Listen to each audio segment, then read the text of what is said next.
अस्सलाम वालेकुम, good morning Pakistan with Huma and क्या हो रहा है अब्दुल्ला हियर। आपको पता है जब फरवरी का महीना बीच में आता है ना तो घड़ियों में जो डेट सेट हुई होती है ना वो जरा आगे पीछे हो जाती है। Oh really? I didn't know that. क्योंकि फरवरी में जाहिर है आपको पता है 30-31 दिन नहीं होते। हमारी स्मार्ट वॉच है ना तो आगे स्मार्ट वॉच हमारे पास भी है लेकिन आज हमने नहीं पहनी हुई, सो हम जरा वो सेट कर रहे थे। खैर वक्त बहुत अहम है, एग्जैक्टली इसीलिए ठीक की जा रही है क्योंकि आपको पता है कि आज का दिन जो है वो बहुत ही बड़ा हमें इंतज़ार भी था कि आज का दिन क्या होने वाला है। 25 मार्च है और आज आपको पता है कि नेशनल असेंबली में फाइनली इजलास समन किया गया है लेकिन वोटिंग आज नहीं होगी। मेरा ख्याल है ये क्लैरिटी देना बड़ा जरूरी है। लेट्स सी कि क्या होता है, क्या कोई सरप्राइज देते हैं स्पीकर या नहीं देते, लेकिन मोस्ट लाइकली जो कौमी असेंबली की रिवायात हैं उसमें यही होता है कि जो डिसीज्ड अरकान कौमी असेंबली होते हैं या रुकन कौमी असेंबली होते हैं उनके लिए दुआए मग़फ़िरत होती है और उसके बाद इजलास मुलतवी कर दिया जाता है। तो आज देखना यह है कि इन रिवायात के मुताबिक कार्रवाई को आगे बढ़ाया जाता है या कोई सरप्राइज, क्योंकि सरप्राइज की इतनी बात हो रही है। वजीर आज़म अपना सरप्राइज डब्बे में तैयार रख के बैठे हुए हैं। जो है वो वजीर आज़म वाला सरप्राइज है जो कि एक्चुअली यही कहा जा रहा है कि वो उनके करीबी साथियों को भी नहीं पता कि वो सरप्राइज है। कायदे हिज़्ब इख्तिलाफ कहते हैं कि उससे पहले ही वजीर आज़म को मुतअद्दिद सरप्राइजेस मिल जाएंगे, तो वो सारी बातें भी हैं। लेकिन वक्त के साथ साथ चीज़ें आया होती जाएंगी, ये पर्दा चाक होता रहेगा, तो लेट्स सी कि क्या होता है। लेकिन एक ज़रूर हम उम्मीद करते हैं और दुआ करते हैं कि जो आज का इजलास है ये हंगामा खेज ना हो, और हंगामा तो हो ही ना इस सारी सूरत हाल में। लेकिन जिस तरह स्टेटमेंट्स बैक एंड फोर्थ हो रही हैं तो वो ऑलमोस्ट आपको अगर कोई मूवी हो ना, अगर कोई फिल्म हो तो बिल्कुल ये लगता है दिस इज द काम बिफोर द स्टॉर्म के ये जो स्टेटमेंट्स अक्रॉस एक दूसरे को दी जा रही हैं from all the political parties, तो हंगामा लगता है कि जैसे बनता है इसके बाद। अच्छा, कल वफाकी वज़ीर दाखिला का एक बड़ा अहम बयान हमने सुना और उसके बाद मैं सोच रहा था कि ये सियासतदान हम आवाम को कितना बेवकूफ़ समझते हैं या कितना सतही समझते हैं कि वज़ीर दाखिला ऑन रिकॉर्ड ये कह रहे हैं कि महंगाई और बेरोजगारी इस हुकूमत को डस चुके थे। उन्होंने इन अल्फाज का इस्तेमाल किया कि महंगाई और बेरोजगारी हमें डस चुके थे, और जो मतलब आपकी वजह से डस चुके थे, जो अवाम डस चुकी थी, मतलब महंगाई और बेरोजगारी डस चुके थे कि मतलब है अवाम खफा थे, अवाम नाला थे। लेकिन अब ये जो ऑपोजिशन ने नया शोशा छोड़ा, उनके मुताबिक उन्होंने कहा उसकी वजह से इमरान खान को एक नई जिंदगी मिल गई। तो अवाम बड़े समझदार हैं, अगर वाकई वो महंगाई और बेरोजगारी से तंग हैं तो लेट्स सी कि वो किसका साथ देते हैं किसका नहीं देते। और वजीर दाखिला ने कहा कि इमरान खान ने जो खारजा पॉलिसी, आज़ाद खारजा पॉलिसी का बयानिया बनाया है उसकी वजह से अवाम महंगाई, अपेरेंटली यही नतीजा खस किया जा सकता है कि बेरोजगारी को भूल गए। लेकिन अवाम कैसे भूल सकते हैं अगर उन्हें रोटी 18 रुपए या 15 रुपए की मिलेगी और बिजली का बिल उनकी जेब में देने के पैसे नहीं होंगे। अच्छा, बहुत से आज हमारे पास एनालिस्ट भी हैं, क्या क्या हो सकता है, क्या क्या पॉसिबिलिटीज सिनारियोज बन सकते हैं, उस पर हमने बात करनी है। अच्छा, आज का जो ये मैच होगा ना तो वो है तो टेस्ट, लेकिन आज वाला है वो बिल्कुल ओडीआई में टर्न होता चला जा रहा है because we have the entire team there. अभी तक कोई आउट नहीं हुआ और बनाने कितने 278, मतलब ओडीआई में तो ये चीजें ओडीआई में तो ये चीजें हो ही जाती हैं। इसलिए मेरा ख्याल है कि आज तो जम के खेलना चाहिए and we should finally try to win this one. लेकिन ओडीआई और टेस्ट में सर्टनली फ़र्क है और ये सीरीज़ का फैसला कुन मैच है। लेकिन लाहौर में तो फैसला कुन मरहले में दाखिल हो चुका है मैच, इस्लामाबाद में भी फैसला कुन मरहले में दाखिल हो चुका है वो मैच। तो वो वाला जो मैच है ना वो आवाम को बड़ा तंग कर रहा है ज़्यादा। अगर हमें सिर्फ क्रिकेट तक ही छोड़ देते तो काफ़ी। अच्छा, हमारे पास बहुत से मेहमान होंगे। हामिद मीर साहब is waiting for us as well. मुल्क में सियासी गर्मा गर्मी का फाइनल राउंड आ पहुँचा है और आज सब नजरें पार्लियामान के इजलास पर हैं क्योंकि वज़ीर आज़म के खिलाफ तहरीक अदम एतमाद कौमी असम्बली इजलास के एजेंडे में शामिल है। कल सुप्रीम कोर्ट में मौजूद जज साहिबान ने भी अपने रिमार्क्स में साफ कह दिया कि तहरीक अदम एतमाद में मुनहरिफ अरकान को वोट डालने का हक हासिल होगा। हर सूरत ये वोट तसव्वुर होगा और वोट गिना भी जाएगा, उसके बाद की सूरत हाल बाद में ही देखी जाएगी। वज़ीर इत्तलात फवाद चौधरी समझते हैं कि मेंबरान की नाअहली ताहयात हुई तो ये केस मुल्क में एक नई सियासत की बुनियाद रखेगा। ये है पाकिस्तान का जो किस्मत है, पाकिस्तान का जो मुस्तकबिल है वो तो इस बात से जुड़ा हुआ है कि अदालत हॉर्स ट्रेडिंग के ऊपर कार्रवाई करे, खच्चर ट्रेडिंग को बैन करे, गधा ट्रेडिंग को बैन करे और ये जो बिकने का खेल है इसको बंद होना चाहिए। पाकिस्तान में एक नई सियासत की बुनियाद सुप्रीम कोर्ट का ये फैसला रखने जा रहा है। अगर डिस्क्वालिफिकेशन जो है वो ताहयात हो गई और उसके बाद जो वोट है उस पर तो स्पीकर साहब जो फैसला करेंगे उसके बाद देखेंगे। लेकिन अगर ये नाअहली ताहियात होगी तो ये बहुत बड़ा इक़दाम होगा सुप्रीम कोर्ट का। फवाद चौधरी को आपने सुन लिया। मौजूदा हालात बता रहे हैं आइन, कानूनी और अदालती अहकामात के तहत तहरीक अदम एतमाद पर वोटिंग तो होनी ही है। कई PTI अरकान पहले ही मुनहरिफ हो चुके हैं। कल MQM और आसिफ जरदारी के दरमियान एक बार फिर बैठक हुई, लेकिन इत्तेहादियों ने खुलकर अब तक किसी की हिमायत का ऐलान नहीं किया। अदालती और पार्लिमानी महाज तो पहले ही गर्म है। अब अपोजिशन और हुकूमत जलसों के जरिए भी मुकाबले की तैयारियां कर रही हैं। तहरीक इंसाफ 27 मार्च को परेड ग्राउंड में बड़े जलसे का ऐलान कर चुकी है। कल वजीर आजम ने इस बारे में वीडियो पैगाम भी जारी एक्चुअली जो नेशनल टेलीविजन पे नशर भी किया गया। इंसानों को अल्लाह हुक्म देता है कि तुमने अच्छाई के साथ खड़े होना है और बुराई और बदी के खिलाफ खड़े होना है, और इससे एक माशरा जिंदा रहता है। खुलेआम सारी अवाम के सामने इस मुल्क में डाकुओं का टोला जो 30 साल से इस मुल्क को लूट रहा है, करप्शन कर रहा है, पैसे बाहर भेज रहा है, उसने इकट्ठे होके पब्लिक रिप्रेजेंटेटिव्स यानी पब्लिक के नुमाइंदे जो पार्लियामेंटेरियंस होते हैं उनकी ज़मीर की कीमतें लगाई हैं, उनको खरीद रहे हैं, खुलेआम खरीद रहे हैं।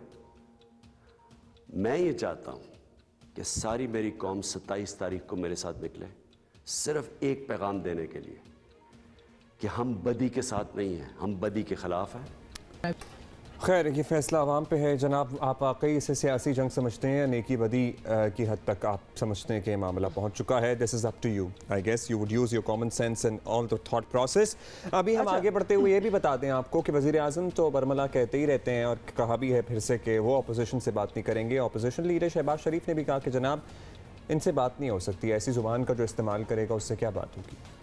और आपको बताएं कि वज़ीर आज़म इमरान खान ने सियासी कमेटी के इजलास में फिर अज़म दोहराया है कि आखिर तक इस माफिया का मुकाबला करेंगे। दूसरी तरफ अपोजिशन रहनुमाओं की जानिब से रवायती बयानात का सिलसिला भी जारी है। मरियम औरंगजेब कहती हैं कि अगर हक और सच का लेक्चर दे रहे हैं तो आज ही पार्लियामेंट में वोटिंग कराएं।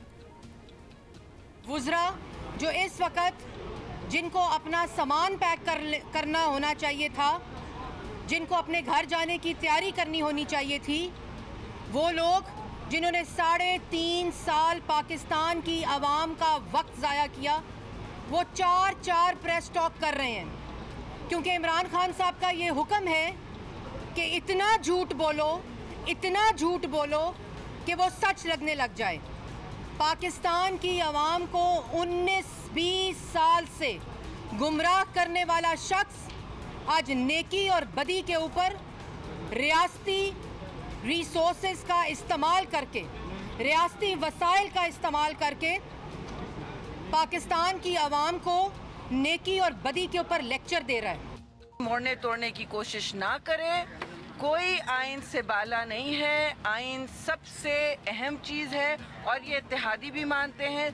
सारे मेंबरान जो मुनहरिफ हैं उन पर धौंस धमकी का जो इन्होंने दबाव डाला हुआ है वो बंद करें, उनके बच्चों पर दबाव डाला है, शर्म करें कुछ कि इस तरह ये अपने इक़्तिदार से चिपकने की कोशिश कर रहे हैं, इस तरह ये बैठ गए हैं जैसे सारी ज़िंदगी ये इक़्तिदार में रहेंगे। इसीलिए मैं कह रही हूँ भाई, यहाँ बादशाहत नहीं है, पाकिस्तान में जमहूरियत का एक निज़ाम है, उस निज़ाम की बुनियाद पर बाकी पार्टीज चल रही हैं।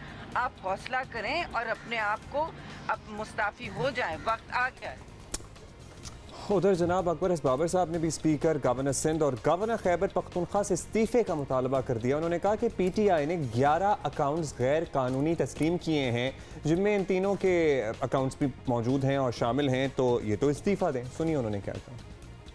तहरीक इंसाफ ने और इसकी लीडरशिप ने जब ये डॉक्यूमेंट जमा कराया तो अपनी ही टॉप लीडरशिप पे फ़र्ज़ जुर्म आयद कर दिया कि उन्होंने एक गैर कानूनी अमल में वो शरीक थे, और ये तमाम वो लोग हैं जो अहम तरीन आइनी ओहदों पे आज फायज हैं। तो मैं ये समझता हूँ कि इन लोगों के ख़िलाफ़ ना सिर्फ इलेक्शन कमीशन नोटिस ले और इनसे जवाब तलबी होनी चाहिए कि आपकी अपनी जमात लिख के इलेक्शन कमीशन में कह रही है कि आप लोगों ने PTI के नाम पे ये अकाउंट्स यहाँ खोले थे जिसकी आपको इजाज़त नहीं थी। अच्छा जी, आपको हमने एक सेंस दी है, सबकी स्टेटमेंट सुनाई है कि leading up to this day किसने क्या कहा। बहैसियत शहरी, लिटरली आप किसी भी पाकिस्तानी से पूछें, वो इधर से जलसों का ऐलान कर रहे हैं, वो उधर से जलसों और रैलियों की तैयारी कर रहे हैं। काउंटर भाई एक कॉन्स्टिट्यूशनल, एक पार्लिमानी मामला है जिसको पार्लिमान के अंदर जाकर तय कर लें।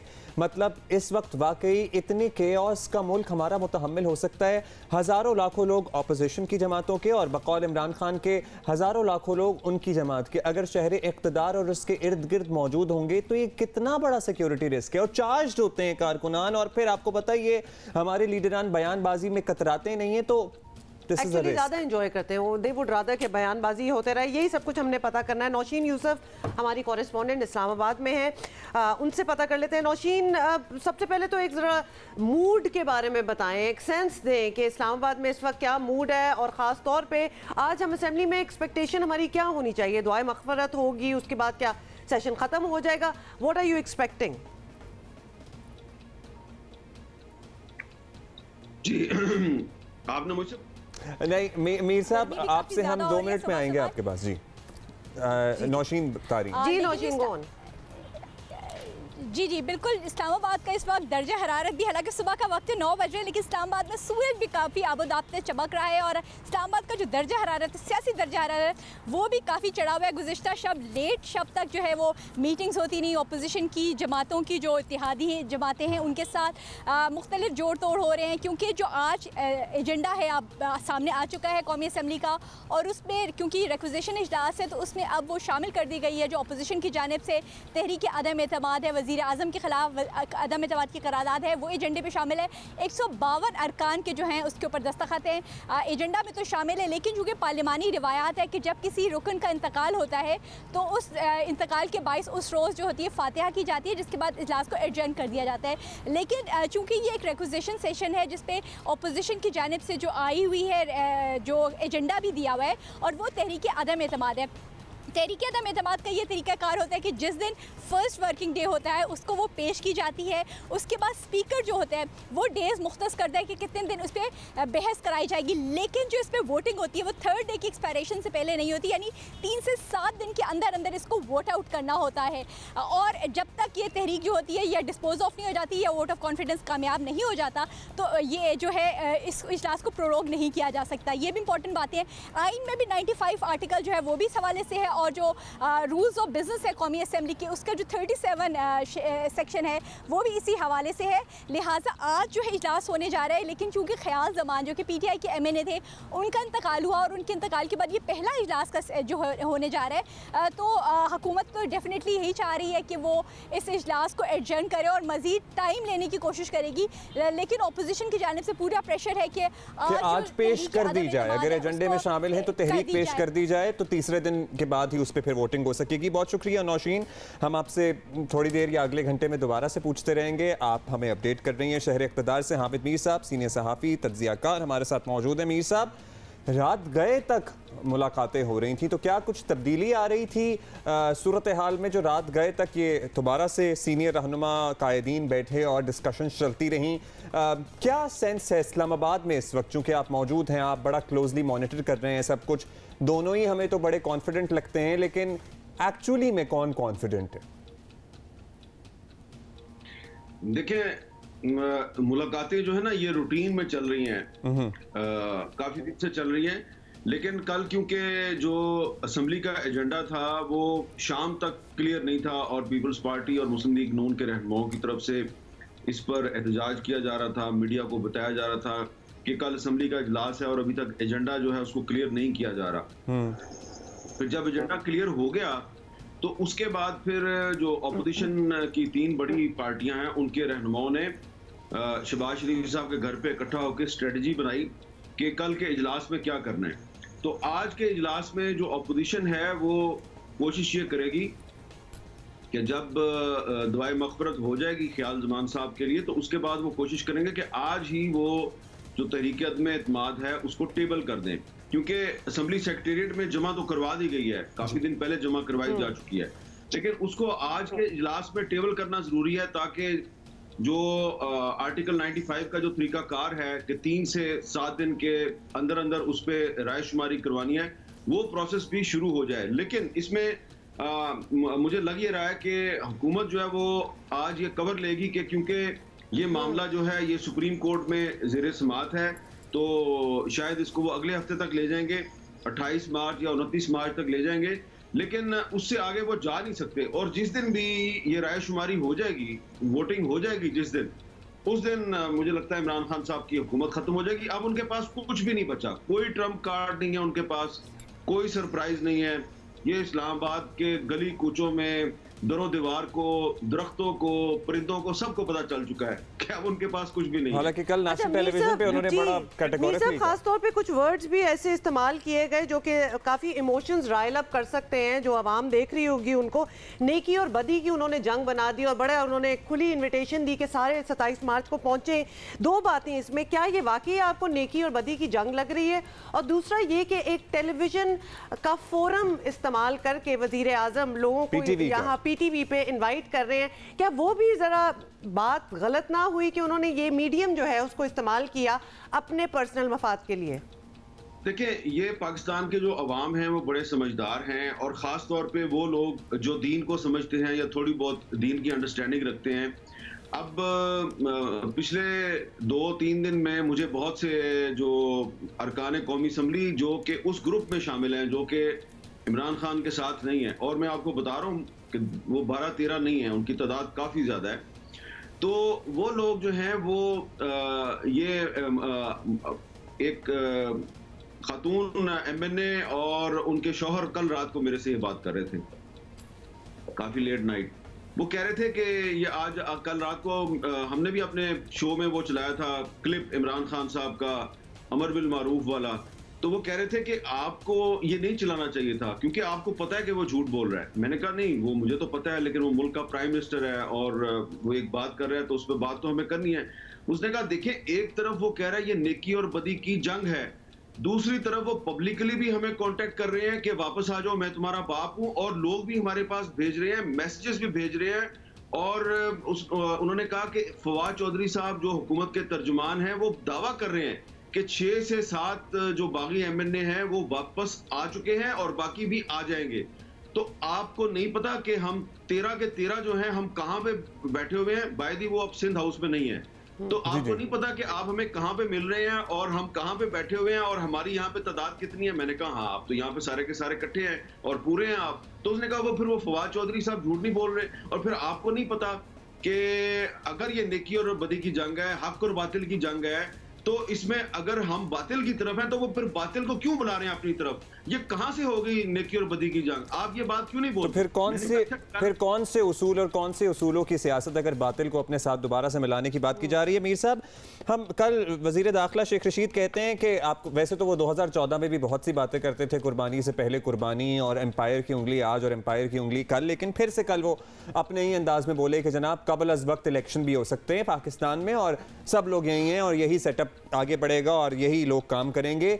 सो इज देयर एनी र्यूमर या खबर के जनाब मे बी कोई सेटलमेंट हो जाए between opposition and the sitting government कि अगर वो अपनी तहरीक वापस लेते हैं तो कबल अज वक्त इंतखाब कराने पर हुकूमत रजामंद हो जाए या कोई मुआहिदा हो जाए, या ऐसी कोई राह निकल सकती है, या is it too late for it this now?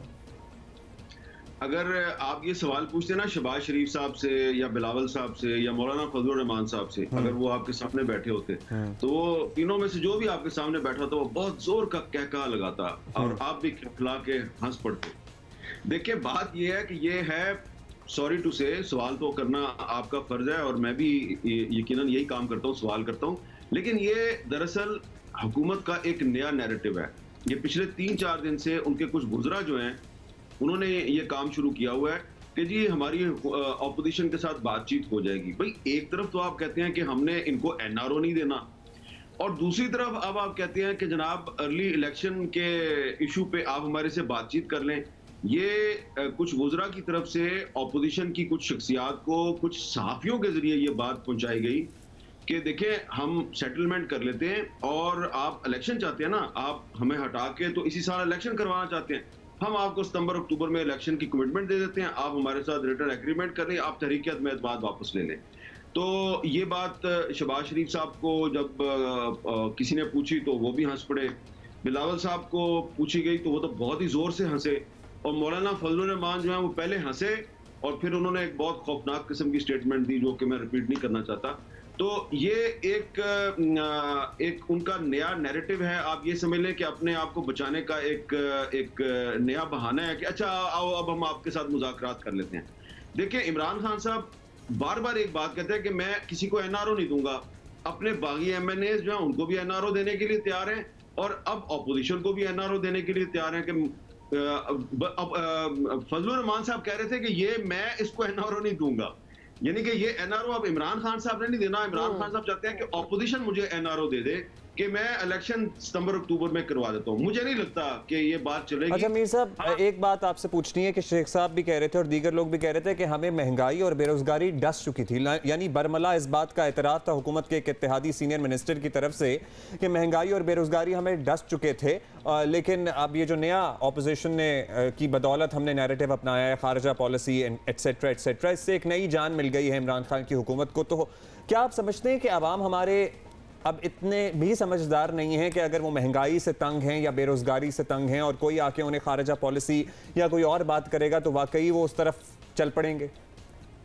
देखिए, अवाम जो हैं उनको अच्छी तरह पता है कि जब 5 अगस्त 2019 को हिंदुस्तान ने मकबूजा जम्मू कश्मीर में आर्टिकल 370 और 35A ख़त्म किया तो आपको याद होगा कि उस वक्त इमरान खान साहब ने ये ऐलान किया था कि मैं हर जुमे के दिन पार्लियामेंट हाउस इस्लामाबाद के सामने जलसा किया करूंगा, धरना दूंगा और मैं कश्मीरियों का साथ कभी नहीं छोड़ूंगा।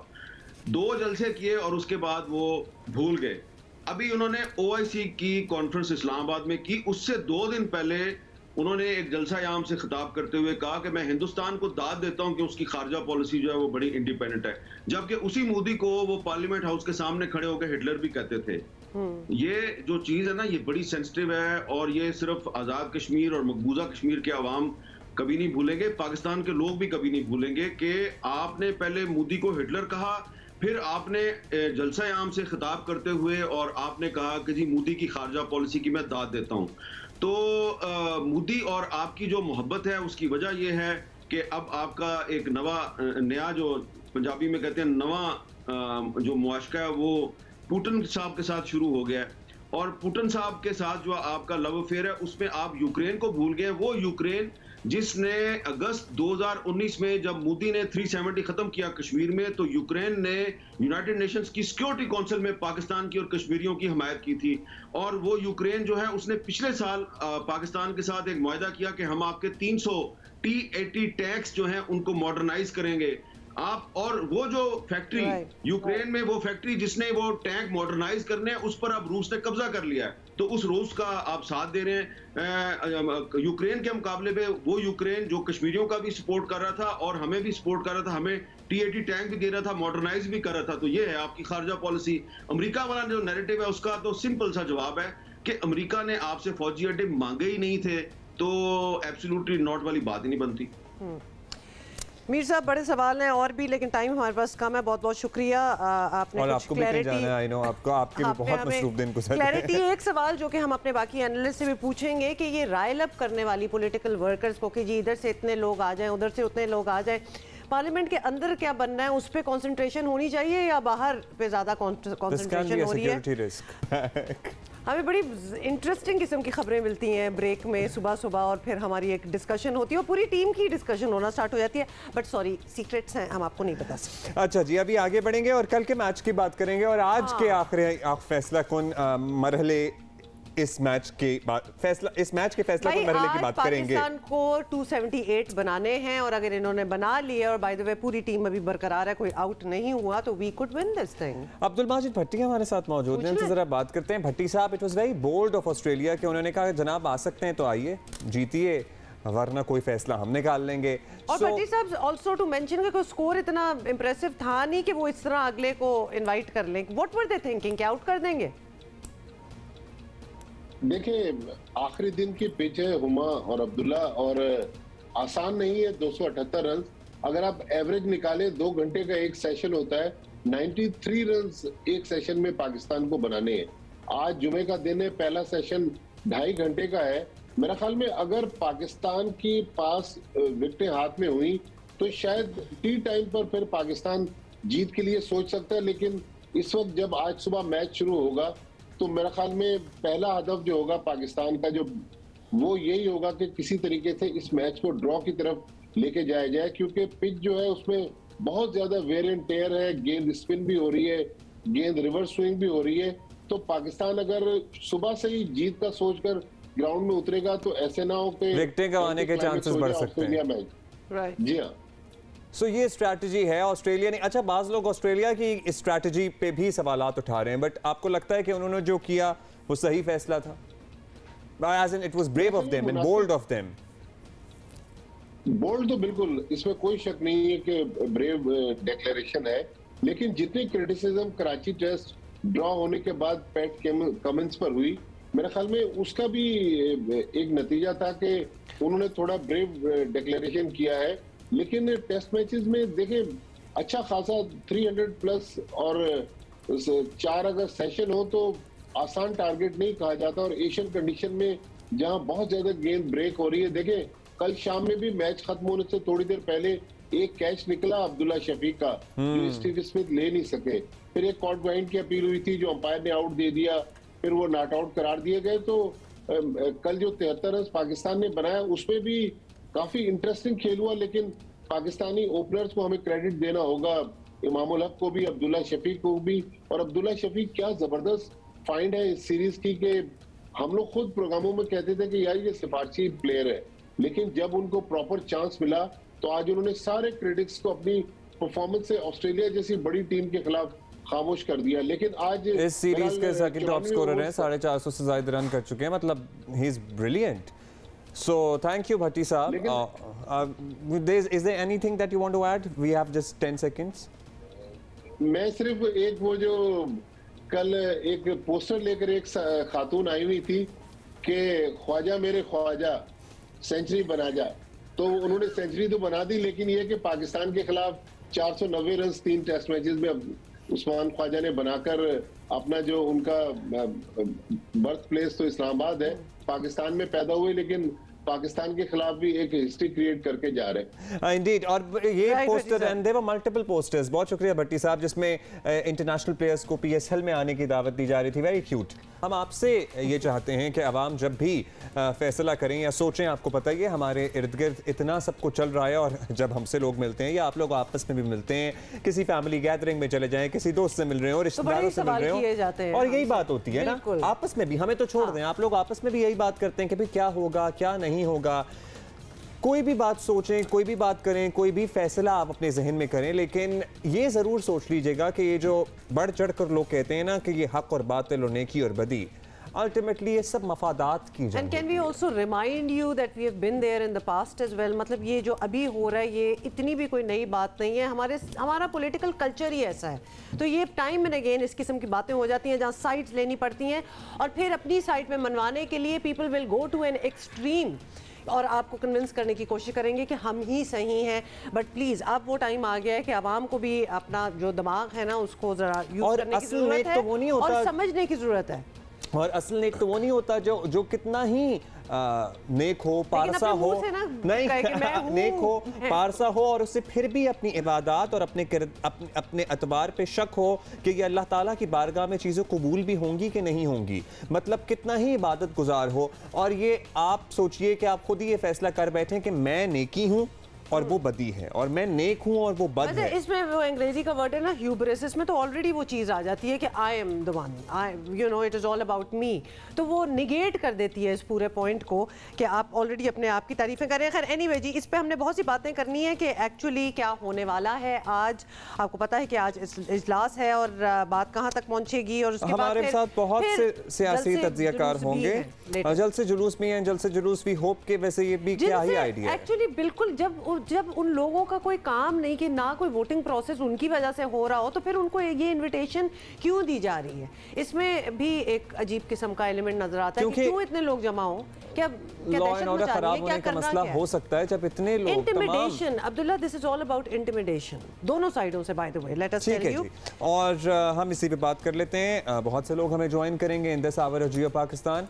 अभी हमारे साथ मौजूद हैं सीनियर सहाफ़ी तज्जियाकार मज़हर अब्बास साहब, और सीनियर तज्जियाकार हमारे साथ हैं। गुड मॉर्निंग जनाब, हम सब तैयार हैं, we are all geared up at Geo News, आप लोगों समेत।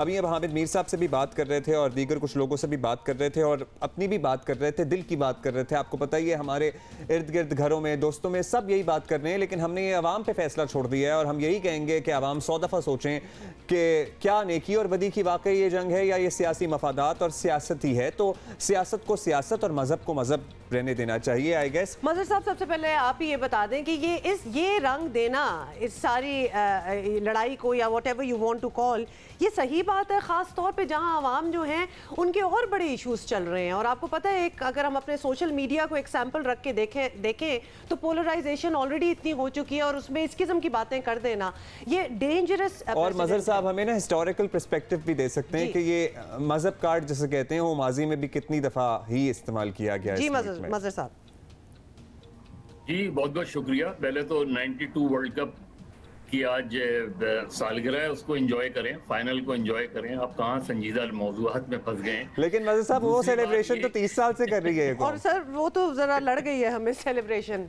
हाँ, बस वो यही बात है कि देखिए 92 में आखिरी ओवर इमरान खान ने किया और कैच रमीज राजा ने लिया, जो आज पीसीबी के चेयरमैन हैं और वर्ल्ड कप जीतने वाले प्राइम मिनिस्टर हैं। 87 में आखिरी ओवर उन्होंने सलीम जाफर को दे दिया था, 17 रन उसमें बन गए थे सेमीफाइनल में और उन्हीं 17 रन से हम हार गए। दूसरी बात ये कि मजहबी कार्ड हमेशा से इस्तेमाल हुआ है पाकिस्तान की सियासत में। और अगर हम ज़्यादा पीछे जाएं तो फातिमा जिन्ना जब इलेक्शन लड़ रही थी, सदारती इलेक्शन, तो उनके खिलाफ भी यही मजहबी कार्ड इस्तेमाल हुआ। उसके बाद हमने देखा कि 70s में जब भुट्टो ने इस्लामी सोशलिज्म का नारा लगाया तो उनके खिलाफ मजहबी कार्ड इस्तेमाल हुआ। फिर 77 में PNA की तहरीक जब चली तो वो के भुट्टो मुखालिफ तहरीक थी, लेकिन उसे निज़ाम मुस्तफ़ा की तहरीक का नाम दे दिया गया। और उसके बाद ज़ाहिर है 11 साल मार्शल्ला में, जनरल ज़िया-उल-हक़ के मार्शल्ला में मजहबी कार्ड ही इस्तेमाल हुआ। तो हम मुतवातिर से उसके बाद 88 में इस्लामी जमहूरी इत्तेहाद भी इसी नाम से जब बना तो उसके पीछे भी यही कॉन्सेप्ट था। तो हमारी पॉलिटिक्स में मजहबी कार्ड का जो इस्तेमाल है वो कोई नया नहीं है। इमरान खान अगर आज इस्तेमाल कर रहे हैं तो भुट्टो साहब ने 77 में इलेक्शन के वक्त जब उन्होंने जुमे की छुट्टी और शराब पर पाबंदी और ये इस तरह के इक़दाम किए तो उसके पीछे भी यही सियासत कार फरमा थी। तो ये चीज़ जो आज इमरान खान कर रहे हैं, ये ऐसा नहीं है कि इमरान खान वाहिद सियासतदान है जो वो ये बात कर रहे हैं, वो जो ये चीज़ कर रहे हैं। अगर ऑपोजिशन में हम देखें तो जमीयत उलमा इस्लाम भी बात ऐसे ही वो करती है या दीगर मजहबी जमातें। लेकिन वो तो मजहबी जमातें हैं मजहर साहब, जमीयत उलमा इस्लाम तो मजहबी जमात है, लेकिन आजकल हम देख रहे हैं कि एक गैर मजहबी जमात जो पाकिस्तान तहरीक इंसाफ है वो प्रॉब्ली JUIF से भी ज्यादा मजहबी कार्ड इस्तेमाल करती नजर आ रही है। हाँ, उसकी वजह ये देखिए, लेकिन मजहबी कार्ड इस्तेमाल करते हैं लेकिन वो टारगेट भी बाज़ औक़ात मजहबी जमातों तो उनका जमात इस्लामी के साथ इत्तेहाद था 2013 में, खैबर पख्तूनख्वा में वो इत्तेहाद ख़त्म हो गया। तो जमात इस्लामी आज उनके ख़िलाफ़ बस बहुत ज़्यादा सरगर्म है। तो हमारे यहाँ ये जो मज़हब का कोई इस्तेमाल करना है बदकिस्मती से, वो उसको जिस तरह से सियासी रंग दिया जाता है उसकी हमने बहुत सी जहतें देखी हैं। उसमें फिर हमने देखा है कि इंतहा पसंद ग्रुप भी ऊपर आते हैं। तो असल चीज़ ये कि आज इमरान खान जो नेकी और बदी की बात कर रहे हैं, जिसको डिफ्रेंशिएट कर रहे हैं, तो क्या इमरान खान के कैंप में जो लोग हैं वो सबके सब नेक हैं? और क्या जो दूसरे कैंप में लोग हैं वो सबके सब बदी पर वो हैं? मेरा ख्याल है इस तरीके से डिफ्रेंशिएट करना दुरुस्त नहीं होगा। हाँ ठीक है, उनका जो बयानिया है वो मुसलसल करप्शन के खिलाफ एक बयानिया रहा है, लेकिन ये भी इमरान खान को याद रखना चाहिए कि जब इस तरह के लोग वो अपनी पार्टी में ले रहे थे तो वो कौन लोग थे जो उन्हें रोक रहे थे? क्या वो लोग थे जो नेकी की राह पे थे? आप उठा लें, तारीख उठा लें, खुद इमरान खान को याद है कि क्या हामिद खान साहब जो उनके बानी रुकन थे, उन्होंने इमरान खान साहब को 2011 के बाद नहीं रोका था इस बात से कि ऐसे लोगों को अपनी पार्टी में ना लें जो कल वफादारियां तब्दील करते हैं? क्या यही जो मेराज मोहम्मद खान मरहूम, ये सारे लोग कौन थे? ये इमरान खान को रोक रहे थे उन लोगों को। लेकिन उस वक्त इमरान खान जहांगीर तरीन पे बहुत ज़्यादा एतमाद करते थे, और जहांगीर तरीन साहब ने जब उनके सामने ये बयानिया रखा कि अगर आप इलेक्टेबल्स को नहीं लेंगे तो आपको कामयाबी हासिल नहीं होगी, तो इसलिए उन्होंने इलेक्टेबल्स को लिया। जो दूसरी जमातों से वर्दा तहरीक इंसाफ में एक कमेटी हुआ करती थी, जो एक स्क्रूटनी कमेटी होती थी, जब कोई आदमी उन पार्टी में ज्वाइन कर रहा होता तो दूसरी जमातों से, तो उसको हालांकि 2018 में तो मजहर साहब उन्होंने इलेक्टेबल नॉन इलेक्टेबल्स को भी जहां खड़ा कर दिया। कराची में ही कितनी ऐसी मिसालें हैं, अब्बास जाफरी MP है और भी दीगर हैं जिनको कोई बैकग्राउंड नहीं है, जो खुद नहीं तसव्वुर कर सकते कि वो जीतेंगे, लेकिन फिर भी वो इमरान खान के नाम पर जीत गए। मेमल आपकी तरफ आएंगे। वैसे एक दफ़ा आगे बढ़ने से पहले बता दें, आप कैंप्स की बात कर रहे थे, कितनी दोनों सियासी ऑपोजिशन हो या हुकूमत हो, बहुत से लोग ऐसे हैं, ये जो टर्म्स होती हैं ना, अमर बिल मारूफ नहीं अनिल मुनकर, ये बड़ी सेंसिटिव होती हैं। कितने लोग ऐसे हैं जिनको आप देख के, जिनकी बातें सुन के आप एक्चुअली अमर बिल मारूफ से रिलेट कर पाते हैं? सो प्लीज़ हम आवाम से कहेंगे कि ये चीज़ें सोच लीजिएगा। सो मेमल, say you want to continue with? Exactly that's what I want to have your perspective मेमल, कि ये एक तो मजहब कार्ड की हम बात भी कर रहे हैं, लेकिन क्या आवाम को अब तक, हमारी आवाम की अगर हम बात कर लें तो अब तक उनको समझ नहीं जाना चाहिए, जबकि खुद आके कोई कह रहा हो कि जी मैं ही सबसे नेक हूँ, मैं ही सादिक और अमीन हूँ, ये तो it negates the whole point कि अपने आप को अगर आप कहेंगे, लेट अलोन के लोग आपको कहें, तो इसमें ऑलरेडी थोड़ा सा शक का एलिमेंट आ जाता है कि आप क्यों इतने डेस्परेट हुए हैं। देखिए, पहली बात तो ये है कि मजहब का, जिस तरह मजहब साहब ने भी कहा कि उसकी एक हिस्ट्री तो है, लेकिन बिल्कुल भी इस्तेमाल नहीं होना चाहिए। और आजकल के ज़माने में तो मज़ीद डेंजरस भी इसलिए हो जाता है कि सोशल मीडिया और टेलीविजन स्क्रीन और हमारे मोबाइल फोन, हर चीज़ जो है लाइव जिस तरह टेलीकास्ट हो रही होती है, उसकी वजह से एम्पलीफाई जो मैसेज होता है ना, वो बहुत ज़्यादा हो जाता है, जिसकी वजह से वो मज़ीद एक डेंजरस बन जाता है। आप देखिए, पिछली हुकूमत में एहसन इकबाल साहब को जिस तरीके से उनके ऊपर हमला किया गया, वो जी बिल्कुल उनके ऊपर हमला किया गया, तो ये चीजें एक्चुअली बहुत डेंजरस होती हैं। इस चीज के ऊपर आना ही नहीं चाहिए। सियासत को प्लीज मजहब से अलहदा रखें कि आप लोगों ने दोनों ने जिस तरह बात की कि ये तो सियासत के लिए हो रहा है, यानी अच्छा महमल इसमें इस बात को भी ऐड कर दें, महमल इसमें इस बात को भी ऐड कर दें, क्योंकि कल PTV पे खान साहब का ये भी कहना कि अपने कारकुनों को इन्वाइट करना कि सारे मिल के आ जाओ, तो एक तो उस प्लेटफॉर्म को यूटिलाइज किया गया जहाँ से उनको इस किस्म की बात नहीं करनी चाहिए थी, और दूसरा क्या एक्सपेक्टेशन दे रहे हैं, क्योंकि जो लोग नहीं भी जा रहे, जो बाकी पाकिस्तानी हैं जो कि टीवी पे देखेंगे, ये उनको क्या मैसेज आ रहा होगा कि क्यों लोगों को इकट्ठा किया जा रहा है जबकि उनका कोई वोटिंग का अमल भी नहीं है। तो इंटिमिडेशन ही इधर लग रही है दोनों साइडों से, but of course we expect the government to be more responsible. जी देखिए, ये बस एक पावर शो करना चाह रहे हैं, क्योंकि देखिए बात तो वही जो नो कॉन्फिडेंस जो एक आईनी तरीका है, आप उससे वैसे एग्री ना करें। हम लोग तो ये कहते भी आए कि हर सिविलियन हुकूमत जैसे भी आए उसको 5 साल जो है अपनी मुद्दत पूरी करनी चाहिए, लेकिन आइन में एक तरीका दिया गया है कि जिसके थ्रू वजीर आजम साहब को हटाया जा सकता है, आईनी तरीका, और वो है no vote of no confidence. जहां तक बात है कि अगर तो वैसे भी अभी तो ये भी देखना है कि एलाइज किस तरफ जाते हैं, अभी तक उन्होंने डिसाइड नहीं किया, मुशावरत जारी है, लेकिन ये कि हो सकता है कि वो वोटिंग के अमल से थोड़े कुछ दिन पहले बता दें, जल्द बता दें। तो जो लग रहा है उस दिन बैठ के अंदर असेंबली जाके सरप्राइज देंगे, क्योंकि मुश्किल से मुश्किल रिश्ता भी आ जाए ना तो इतनी लंबी मुशावरत नहीं होती जितनी इस वक्त चल रही है। नहीं, लेकिन अब्दुल्ला उसकी वजह है ना, देखिए जो एलाइज होते हैं, एक हिस्ट्री, मतलब जाहिर बात है एक पॉलिटिकल हिस्ट्री भी हमारी ऐसी है कि वो ऐसे नहीं छोड़ते एक हुकूमत को, चलती है हुकूमत, उन्हें यकीन है कि ये चली जाएगी तभी छोड़ेंगे, जब तक उन्हें यकीन, जी जब तक यकीन ना हो, या फिर जब तक बिल्कुल इलेक्शंस के करीब आकर उन्हें लगे हुकूमत बहुत अनपॉपुलर, अच्छा अब हम छोड़ देते, उनके साथ रहने का फायदा नहीं। एलाइज का तो एक ये वाली चीज होती है, लेकिन मैं फिर भी वही बात कर रही हूँ कि आप सबको, जिस तरह आप लोगों ने भी अभी बात की, महेश साहब ने भी की, जो पीटीआई के अंदर जो लोग हैं जो इस वक्त हैं, वो आप खबरें पढ़ लें, आप उस वक्त के सारे वो उठा के देख लें कि कितने, मतलब 50% से ज्यादा जो पंजाब में इनकी सीटों के ऊपर इलेक्शन जीते थे वो तो इनके साथ थे ही नहीं, पहले वो दूसरी पार्टी के लोग थे, फिर जो है गालिबन ऑलमोस्ट 38% जो है वो बनते हैं, जो ओवरऑल इनके अभी 46 लोग जो इनके MNAs जीते थे सीट्स, वो भी पीटीआई के नहीं थे। तो जो एक आइडियोलॉजिकल वर्कर तो नहीं थे, या आइडियोलॉजिकल मेंबर्स, नजरियाती मेंबर्स तो नहीं थे ये सारे पीटीआई के ना, जो पीटीआई के अंदर गए 2018 की वेव से पहले और इलेक्शन जीतकर असेंबलियों में बैठे। तो फिर ये भी सारी चीज है कि पीटीआई को भी सोचना चाहिए, जिस तरह मदद साहब ने बताया कि वो पीटीआई के अंदर के लोग कहते थे कि ये ना हो कि ये लोग चले जाएं। ये तो सभी कहते थे। अच्छा अवेमल मज़द साहब हमारे साथ रहिए। आपको पता है असेंबली इजलास भी शुरू होने वाला है, 11 बजे सबमिट किया गया है और लेट्स सी कि आज क्या कार्रवाई होती है। ऑपोजिशन रहनुमा हुकूमती लोग पहुंचना शुरू हो गए। सैयद नवीद कमर साहब भी पहुंचे, उन्होंने मुख्तसर से गुफ्तगू की है, ज़रा सुन लेते हैं और फिर अपनी डिस्कशन को आगे बढ़ाएंगे।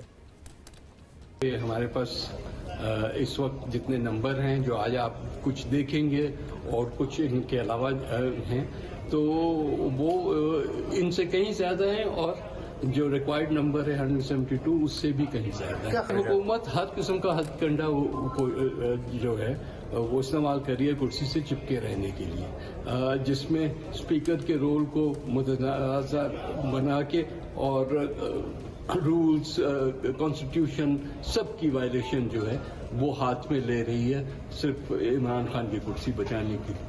आज स्पीकर साहब का भी सुन रहे हैं कि शायद वो भी डिलेइंग टैक्टिक्स जो है वो इस्तेमाल करेंगे और मूव करने नहीं देंगे, हालांकि उनको एज पर रूल 37 उनको अलाउ करना है आज ही के दिन। अच्छा जी, ये तो गुफ्तगू उनकी सुन ली। मैं साहब लेट्स सी क्या होता है, लेकिन अपेरेंटली ऑपोजिशन का ये कहना है कि वो कोशिश ज़रूर करेंगे कि ये टेबल कर दी जाए मोशन और उसके थर्ड डे के एंड पे ही सर्टनली फिर वोटिंग होगी ताकि प्रोसेस शुरू हो जाए, सिर्फ दुआ खैर करके आगे मामला मुलतवी ना कर दिया जाए। आपको लगता है आज यही रवायती जो है तरीका दुआ खैर होगी और मुलतवी हो जाएगा, या ऑपोजिशन प्रॉब्ली कामयाब हो जाए स्पीकर साहब को कन्विंस करने में कि वो एटलीस्ट टेबल तो करें मोशन? देखिए, पहली चीज ये कि ऑपोजिशन को इस पे ज्यादा जिद नहीं करनी चाहिए। उसकी वजह है कि रिवायत तो ये रही है कि रिवायत यही है कि जब किसी रुकन का इंतकाल हो जाए और उसके बाद जो पहला सेशन हो उसको आप फिर तलावत और नात और उसके बाद फातिहा के बाद इजलास मुलतवी हो जाता है अगले वर्किंग डे के लिए, उसमें कोई बिजनेस टेकअप नहीं होता। तो मेरा ख्याल है कि अगर फर्ज करें इजलास मुलतवी हो जाता है पीर को और पीर के दिन जो है वो सेशन होता है और vote of no confidence move होती है और उसके जाहिर है 3 दिन बाद और 7 दिन के अंदर अंदर वोटिंग हो जाती है, तो उसमें क्या हर्ज है? सो ट्यूसडे वेडनेसडे के एंड वो नहीं है, सो थर्सडे तक या ज्यादा शोर करे, थर्सडे फ्राइडे या फिर अगले वीक में भी बात जा सकती है फिर तो ये काफी ज्यादा, मतलब ऑपोजिशन तो यही चाहती है ना कि इतना टाइम ना मिले। फाइनली आज कौमी असम्बली का इजलास बुला लिया गया है और लेट्स सी के रिवायत के मुताबिक दुआ मग़फ़िरत के बाद ये इजलास मुलतवी कर दिया जाता है और उसके बाद नेक्स्ट वर्किंग डे पे ये नो कॉन्फिडेंस की मोशन प्रेजेंट की जाती है या आज भी कुछ हो सकता है। सारे मेंबर्स जो हैं वो आहिस्ता आहिस्ता पहुंचना शुरू हो गए हैं और रास्ते में चलते चलते कुछ स्टेटमेंट्स भी मीडिया से गुफ्तगू भी हो रही है। पहले आपको ये सुना देते हैं कि शहबाज शरीफ ने क्या कहा। साथ ही आप सुन लीजिएगा कि आसिफ ज़रदारी साहब क्या कह रहे थे। भी वहाँ पहुँच गए हैं, उसमें सारी हम इंशाल्लाह स्ट्रेटजी जो है तरतीब देंगे। सर ऐसे कह रहे हैं कि मामला कुछ तय हो रहे हैं सर, बैक डोर। ये किसने कहा आपको? मैं कहता हूँ कि इंशाल्लाह बेहतर होगा। तो वो जो बैकडोर मामलात या कबल अज़ वक्त इंतखाब या कुछ ऐसे, उन्होंने कहा जी किसने कहा आपको ये, और इंशाल्लाह ज़रदारी साहब ने कह दिया बेहतर हो, सब ठीक होगा। Let's just hope and pray कि वाकई सब पाकिस्तान के लिए अल्टीमेटली बेहतर हो। पार्लियामेंट के अंदर से हमें ज्वाइन किया है हमारे स्पेशल कॉरेस्पॉन्डेंट हैं एजाज सैयद और मज़हर साहब और महमद सरफराज तो हमारे साथ हैं। सो एजाज, ऑपोजिशन के लोगों को तो हम देख रहे हैं आ रहे हैं, हुकूमत की तरफ से भी अभी कोई पहुंचा है इजलास में? जी अभी हुकूमत की तरफ से कोई एक रुकन भी हमें यहाँ पर कौमी असम्बली के ऐवान में नजर नहीं आया। अपोजिशन के इस वक्त 90 से जायद अरकान कौमी असम्बली वो committee room number 2 parliament house में मौजूद है और आप अगर देख सके तो कमेटी रूम नंबर 2 के बाहर यहाँ पर आप देखें रश लगा हुआ है सिक्योरिटी का, मीडिया के नुमाइंदे भी यहाँ पर मौजूद है। इस वक्त शहबाज शरीफ जो कि लीडर ऑफ द अपोजिशन है और बिलावल भुट्टो जरदारी जो कि पाकिस्तान पीपल्स पार्टी के सरदार है वो कमेटी रूम नंबर 2 में मौजूद है, वो यहाँ पर आ चुके हैं। उनके अरकान कौमी असम्बली वो भी यहाँ पर मौजूद है। 172 अरकान कौमी असम्बली की हिमायत चाहिए अपोजिशन को मजमूई तौर पर कि वो तहरीक अदम एतमाद हुकूमत के खिलाफ कामयाब कर सके। ईवान के अंदर ये जो कमेटी रूम नंबर 2 है यहाँ पर 178 नशिस्तें लगाई गई हैं। इस कमेटी रूम नंबर 2 के अंदर अपोजिशन बैठ के अपनी स्ट्रेटजी वो अच्छा, यानी कि ऑलरेडी ज्यादा नशिस्तें लगा दी गई हैं। एजाज, हुकूमत के मुनहरिफ या नाराज लोगों में से अभी कोई नजर आया आपको असेंबली के कॉरिडोर्स में घूमता फिरता? जी अभी तक हमें हुकूमत के जो नाराज अराकीन कौमी असम्बली है उनमें से कोई यहाँ पर नजर नहीं आया। शायद इसमें अपोजिशन की एक स्ट्रेटेजी भी है कि वो अपने जो कार्ड्स हैं उनको शो नहीं करना चाह रही, लेकिन तो ये की जा रही है कि शायद हुकूमत के बाद नाराज अराकीन कौमी असम्बली वो भी आएंगे और उनका यहाँ उनकी जो प्रेजेंस है वो एक सिंबॉलिक प्रेजेंस होगी, लेकिन असल जो प्रेजेंस है हुकूमत के नाराज अराकीन असम्बली की और हुकूमत में शामिल इत्तेहादी जमातों की, वो नजर आएगी उस वक्त जब वोट होगा। अगर उन्होंने हुकूमत की हमायत करना हुई तो वो ईवान में नहीं आएंगे, और अगर उन्होंने रायशुमारी वाले दिन तो ये सब आम होगा ही है। चलें एजाज, आप नजर रखें सारे मामलात पे, and thank you for sending us these videos जो भी आप मुख्तसर बात कर रहे हैं सीनियर रहनुमाओं से। सो आपसे हम जानते रहेंगे। मेबल एंड मजहर साहब हमारे साथ मौजूद हैं। मजहर साहब, जो हम बात करते हैं मजहर साहब से, क्योंकि शहबाज शरीफ से जब ये पूछा गया कि कोई बैकडोर कोई आपकी बातचीत चल रही है तो उन्होंने टोटली निगेट ही कर दिया। उन्होंने कहा आपने किससे कहा है, तो ये तो रूल आउट कर दिया जाए फिर कि अब कोई समझौता नहीं हो सकता। समझौता एज़ इन के कबल अज़ वक्त इंतखाब पे मान जाएं और ये अपनी मोशन वापस ले लें। Anything short of this vote of no confidence. देखिए, इसलिए इसका इम्कान कम है। वैसे तो बाद बैक डोर से गुफ्तगू ना हो तो फ्रंट डोर से हो जाती है, लेकिन ये कि अगर इसमें जो मसला है उसमें क्योंकि इमरान खान बहुत उन्होंने एक वाज़ेह मैसेज दे दिया है, जिन लोगों ने भी उन्हें अप्रोच किया कि वो कम वोट में वो जरदारी साहब या शहबाज शरीफ या इनसे कोई गुफ्तगू नहीं करेंगे। तो जाहिर है फिर जो शहबाज शरीफ ने को भी यही मौक़िफ़ इख्तियार करना था या जरदारी साहब को भी ये मौक़िफ़ इख्तियार करना था, तो वो तो नहीं हो रहा। अब गुफ्तगू जो हो रही है वो किसी न किसी हवाले से इमरान खान साहब से हो रही है, किसी न किसी चैनल के थ्रू, और उसमें बेसिक जो मुझे पता चला है वो बेसिक चीज़ यही है कि जी एक तो ये कि जो भी हो एक लीगल तरीके से, कॉन्स्टिट्यूशनल तरीके से, या आप अदालत जाएं या पार्लियामेंट के अंदर हो, पार्लियामेंट से बाहर जो है उसमें कोई ऐसी सूरत हाल ना पैदा हो कि जो तसादुम हो जाए। अब अगर 27 तारीख की कॉल है इमरान खान साहब की और जो है 26 तारीख को अपोजिशन की भी रैलीज आएंगी, तो ये रैलीज कहीं ना कहीं तो मिलेंगी और उसमें खतरा ये है कि कोई क्लैश ना हो जाए। हाँ, 27 पे सरप्राइज भी क्या हो सकता है, इस पे भी मनसा आपसे बात करेंगे। मेमल, आपके पास भी आना है हमने। अच्छा, लेकिन इन द मीन टाइम बहुत से लोग जो हैं पार्लियामेंट पहुंच रहे हैं। बिलावल भुट्टो जरदारी भी वहां पहुंचे हैं और उनका क्या कहना है, एक दफा वो भी सुन लें। हम समझते हैं कि आज हमारा फतह का दिन है और 3 साल की मेहनत के बाद आज जो ऑर्डर ऑफ द डे है उस पर अदम एतमाद का मोशन नज़र आ रहा है और आगे जाके भी इंशाल्लाह ताला जीत अवाम की होगी, शिकस्त सिलेक्टेड की होगी। हार जीत तो अल्लाह ताला के हाथ में होते हैं। हम अपना मेहनत कर रहे हैं और अब साफ नजर आ रहा है कि इमरान ने अपना करारदाद पेश कराएंगे आज, करारदाद पेश कराएंगे स्पीकर की जानिब से, क्या हो सकता है अगर टेकअप ना हुआ तो फिर आप देखिए ना फिर हम कैसे मैनेज करते हैं इंशाल्लाह। मुकम्मल है। He seemed very confident. Mazhar साहब, मुख्तसरन बताइएगा, ये जो सरप्राइज 27 को देने वाले हैं, क्या वज़ीर आज़म ये ऑप्शन भी दे सकते हैं अपोजिशन को उस दिन के जनाब आप ये मोशन वापस लें and let's have elections early और फिर मैदान में मुकाबला करें असेंबलियाँ तोड़ने का या इलेक्शन में जाने का, या कुछ ऐलान इस तरह का भी हो सकता है? लेकिन आई डाउट कि वैसे अपोजिशन उस स्टेज पे मानेगी ये सब कुछ। नहीं, और आई डाउट कि इमरान खान ये ऑप्शन देंगे। अच्छा, उनकी सियासत का ये अंदाज ही नहीं है। वो लड़ाई लड़ेंगे, वो अगर वो ये समझ भी रहे होंगे और आज भी ये शायद समझ रहे हों कि नंबर गेम्स में बहुत पीछे रह गए हैं। अनटिल अनलेस इत्तेहादी कोई सरप्राइज पैकेज ना दे दें, इत्तेहादी कोई ऐसा फैसला ना कर लें कि वो जाके हुकूमत के साथ ही खड़े रहें, उसके बाद अपोजिशन के लिए सूरत हाल बहुत मुश्किल हो जाएगी।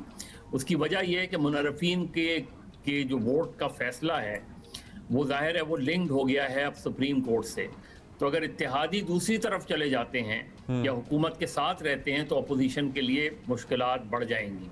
लेकिन अगर आज या कल में इत्तेहादी ये ऐलान कर देते हैं कि हम जो है वो अपोजिशन के साथ हैं, तो इमरान खान साहब के लिए कम से कम इस हवाले से पार्लियामेंट के अंदर game is over. The party would be over. लेकिन वो पार्लियामेंट के बाहर लड़ाई लड़ेंगे। वो 27 को ऐसी सूरत हाल में 27 को वो बहुत जो है जोशीली तकरीर कर सकते हैं और वो बहुत सी चीज़ें ऐसी कह सकते हैं जो अदरवाइज वो अब तक रोके हुए थे। मेमल सरफराज हमारे साथ मौजूद हैं। मज़हर अब्बास साहब हैं। We could actually talk about what Hamza just said, लेकिन प्लीज जरा पीछे जाते हैं। और इमरान खान साहब बार बार दोहरा रहे हैं, किसी सरप्राइज की बहुत बातें कर रहे हैं वो। अब उनके पास क्या सरप्राइज रह गया है? The only thing that we can imagine is कि इत्तेहादी सडनली उन्हीं के साथ खड़े रहे एंड दैट्स ऑल। कोई और सरप्राइज आप देखती हैं? देखिए, कुछ लोगों ने ये भी बात की कि शायद वो ऑपोजिशन के कुछ लोग तोड़ के लिए हैं, लेकिन इस वक्त जब पीटीआई के इतने ज्यादा मेंबर्स ऑपोजिशन के साथ चले गए तो वो खैर इट डजंट मेक सेंस। लेकिन देखते हैं कि खान साहब, देखिए ये सरप्राइज तो मेरे ख्याल में खान साहब को खुद ही मालूम है। ये अभी और किसी को ऐसा, बाकी सारी स्पेकुलेशन ही हो रही है कि वो क्या सरप्राइज ला सकते हैं। कुछ तो बड़ी अजीब अजीब इसके बारे में बातें हो रही है जो जाहिर बात हम कर नहीं सकते। तो देखते हैं कि वो क्या सरप्राइज लाते हैं। बस बात सिर्फ इतनी है कि आई होप कि कोई क्लैशेस, जिस तरह आप सबने बात भी की, कोई इस तरह के क्लैशेस ना हो, क्योंकि इस वक्त देखिए एक आईनी तरीका पार्लियामेंट के अंदर इख्तियार किया गया, तो इसका फैसला पार्लियामेंट के अंदर ही होना चाहिए, सड़कों पे नहीं होना चाहिए। जो भी फैसला होना चाहिए सड़कों के ऊपर इस तरह की चीजें नहीं होनी चाहिए, क्योंकि अभी और अगर ये लग रहा है कि कोई इलेक्शन कैंपेन या वो है तो वो उसके बाद इस तरह की चीजें करनी चाहिए। अगर जो भी फैसला होता है, अगर हुकूमत रह जाती है फिर तो इस तरह की कैंपेन की जरूरत नहीं होगी, और अगर हुकूमत नहीं सर्वाइव करती तो फिर जरूर आप करिए, बड़े बड़े जलसे भी करिए। खैर जलसों से तो कौन रोक सकता है अभी भी, लेकिन मैं बात सिर्फ ये कर रही हूँ कि ऐसा इस तरह का माहौल ना बनाया जाए कि जो चीज पार्लियामान में हो रही है उसका रिजल्ट हमें सड़कों पे क्लैशेस की सूरत में नजर आए। ये नहीं होना चाहिए, ये सर्टनली माहौल नहीं बनना चाहिए। और डर इसका है क्योंकि जिस तरह दोनों पार्टी जो हैं वो अपने लोगों को मदऊ कर रहे हैं, इनवाइट कर रहे हैं, और आप कैसे एक्सपेक्ट करें कि उन्हीं डेट्स में ऑपोजिशन के लोग भी पहुंच रहे होंगे। पीटीआई ने भी जलसे की कॉल दी हुई है, इतना राइल्ड अप बयानात, तकरीरें और charged voter supporter. I hope that sense would prevail. बहुत-बहुत शुक्रिया for being with us, महमल Sarfaraz, thank you so much। और सारा दिन जनाब जियो न्यूज़ पर ये तज्ज़िया और तबसरों का सिलसिला जारी रहेगा, and inshallah we're going to see you later.